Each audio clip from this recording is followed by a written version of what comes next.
megitika wachini itunko mal ma Uganda ikom dano 100 Pire boro magichero oriat no gitiki tuo me malaria. Amir kan wanen kong video ini kada kwa dugi.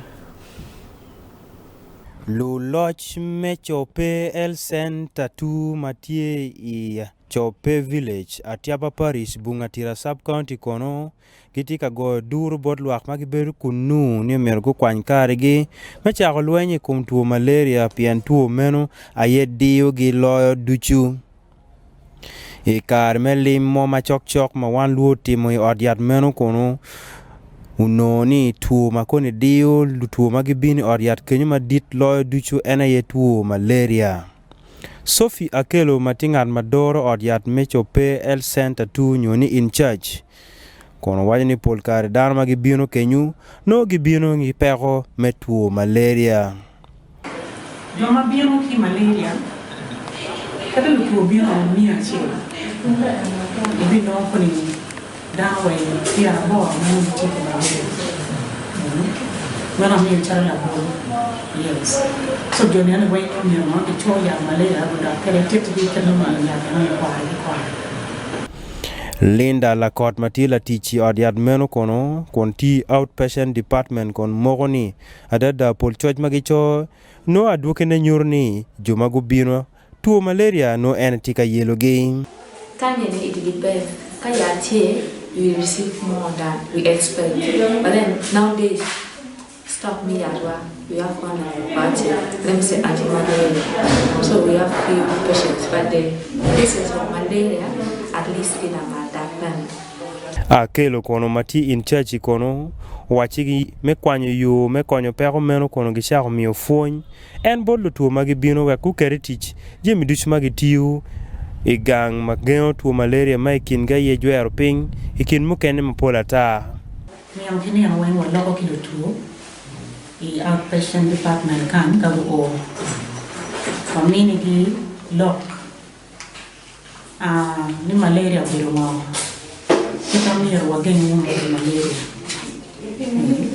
so wali gini malaria e mako en biro biro obe madaho au kai ene kilo malaria sido mi gengo malaria e non biro ini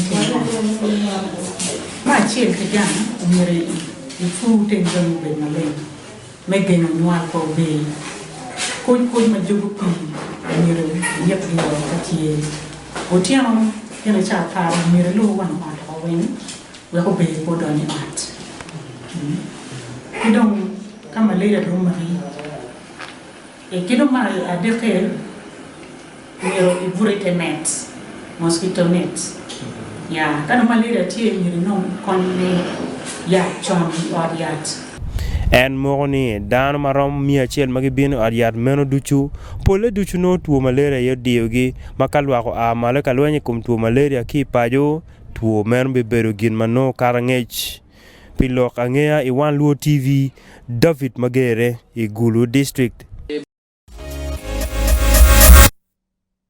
My interest was to Amir jol in me ki report enone ma David Magere uyobo lok meti enone matika tepat wane kan la wo lok me kere ping lok tuo malaria ma wachi gwa kere ping ayobo konyo kumbeti kiti wachi ni kade bena kiti kere ping down Pire bor when food giti ka presenting ke malaria and you there's so many mosquitoes of late ojiane obe duong mo I have never seen this kind of mosquitoes in Kampala metropolitan. Surely.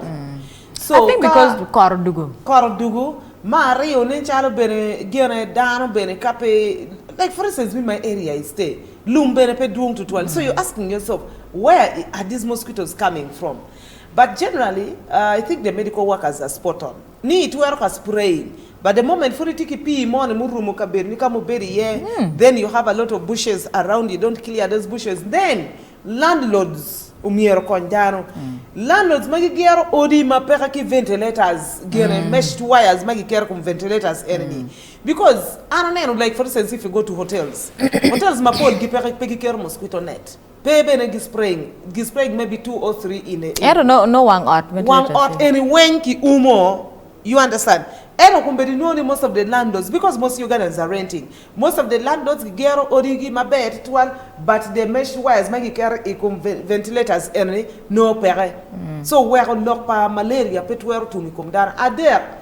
Doctors gingi waje mabe ni kari no ni cherry wood ana mosquito net ube manya malaria pe ka da ni cha bit mi diwoya actually cha para cha en ma food ne beriti na ma wa ka na TV ka mota nyogi ne kai mosquito kai ki kenyu erni pe kai cha bit mi diwo kolo gwake ko malaria tie yo maduong adon waje mo kaneo gena pere ta nene pi malokete ot kama kono gwero maro kono pego marie pi tie motwo.